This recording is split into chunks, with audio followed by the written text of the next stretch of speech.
नमस्कार, I am Mahendra Singh, physiotherapist and palliative care therapist.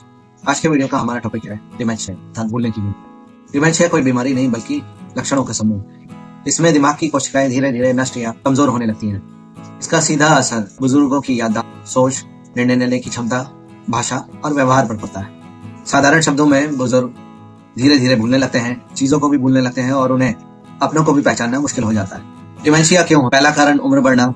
60 से 65 साल के बाद दिमाग की कोशिकाएं धीरे धीरे कमजोर होती हैं। दूसरा रीजन रोग। डिमेंशिया का सबसे बड़ा कारण है इसमें दिमाग के अंदर एम्लोइड नामक प्रोटीन जमा होकर याददाश्त और सोचने की क्षमता को प्रभावित करता है। तीसरा पॉइंट, रक्त प्रवाह की समस्या।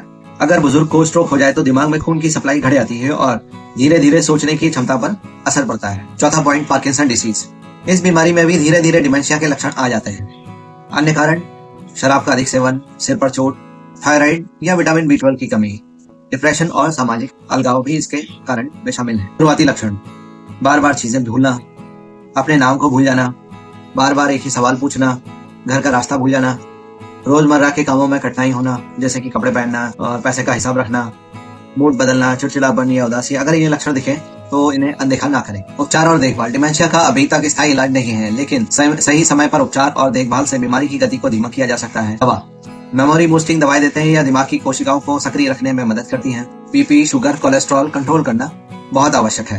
पैलिएटिव फिजियोथेरेपी और ब्रेन एक्सरसाइज। दिमागी कसरतें करवाना जैसे कि पजल खेलना, चेस खेलना, रोज किताबें पढ़ना या गिनती करना। इसके अलावा संगीत सुनना, ड्राइंग बनाना और बागवानी जैसी गतिविधियां करना। डिमेंशिया में इलाज का मकसद मात्र रोग को ठीक करना नहीं बल्कि जीवन की गुणवत्ता को बेहतर बनाना होता है। इसमें पैलिएटिव फिजियोथेरेपी का लक्ष्य होता है शरीर को सक्रिय रखना, दर्द और जकड़न कम करना, गिरने से बचाना और मरीज को मानसिक रूप से शांत और आत्मनिर्भर बनाना। पैलिएटिव फिजियोथेरेपी एक्सरसाइज कैसे मदद करती है? Number 1, range of movement exercise. हाथ पैरों की हल्की मूवमेंट रोजाना करने से जोड़ों की जकड़न नहीं बढ़ती। पैसिव मूवमेंट थेरेपिस्ट द्वारा या एक्टिव मूवमेंट स्वयं पेशेंट के द्वारा करना चाहिए। इससे कॉन्ट्रैक्चर, स्टिफनेस और बैक सोर का खतरा कम हो जाता है। Number 2, balance and coordination exercise. खड़े होकर या बैठकर संतुलन के हल्के अभ्यास करना जैसे कुर्सी पकड़कर खड़े होना, जिससे गिरने से बचाव होता है और आत्मविश्वास बढ़ता है। Number 3, walking and ambulation training. रोज कुछ कदम चलने से सर्कुलेशन और डाइजेशन बेहतर रहते हैं। इससे दिमाग तक ऑक्सीजन की सप्लाई बेहतर होती है। Breathing exercise. धीमी और गहरी सांसें मानसिक शांति और ऑक्सीजन का स्तर बढ़ाती हैं। एंजाइटी और घबराहट कम होती है। Number 5, poster correction. लंबे समय तक बैठने या लेटने से शरीर का अलाइनमेंट बिगड़ जाता है। सही पोस्टर रखने से सांस लेना, खाना और बोलना आसान हो जाता है।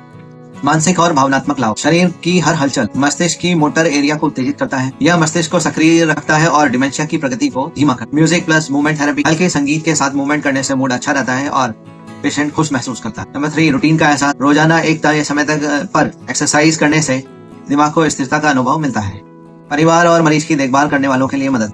फिजियोथेरेपिस्ट परिवार को सिखाता है कि मरीज को कैसे सुरक्षित उठाएं या बैठाएं, प्रेशर सोर, स्टिफनेस और कॉन्ट्रैक्चर से कैसे बचाएं, मरीज को जेंटल एक्टिविटी में कैसे शामिल करें। इससे परिवार पर मानसिक और शारीरिक बोझ कम पड़ता है। अब हम बात करेंगे पैलिएटिव फिजियोथेरेपी के कुछ विशेष अभ्यास पर जिन्हें पेशेंट को करना चाहिए। Number 1, passive limb exercise. Physiotherapist द्वारा हाथ पैर धीरे धीरे हिलाने, पेशेंट के हाथ पैर धीरे धीरे मूव कराए जाने चाहिए। Number 2, seated marching. पेशेंट को बैठाकर पैरों से मार्च पास्ट, पैरों को ऊपर नीचे करना चाहिए। Head squeeze ball. मुलायम या स्माइली बॉल्स को दबाना चाहिए। Number 5, breathing and relaxation technique. गहरी सांस लेना और छोड़ना। इस टेक्निक में पेशेंट गहरी सांस ले, 2 सेकंड रोके और फिर मुंह से सांस को छोड़ना चाहिए धीरे धीरे। सावधानियां, बहुत जोर या थकान कर देने वाली एक्सरसाइज ना कराएं। पेशेंट को किसी भी एक्सरसाइज के लिए मजबूर ना करें। बीपी, शुगर और हार्ट रेट लगातार मॉनिटर करते रहें। हमेशा सुरक्षित माहौल रखें, अर्थात नॉन स्लिपरी फ्लोर रखें। पैलिएटिव फिजियोथेरेपी डिमेंशिया में जीवन को लंबा नहीं बल्कि सुंदर और सम्मानजनक बनाती है। यह शरीर को गतिशील, मन को शांत और देखभाल करने वालों को सक्षम बनाती है। डिमेंशिया में शरीर को जितना चलता रखा जाए, दिमाग उतना ही जागता रहता है। धन्यवाद।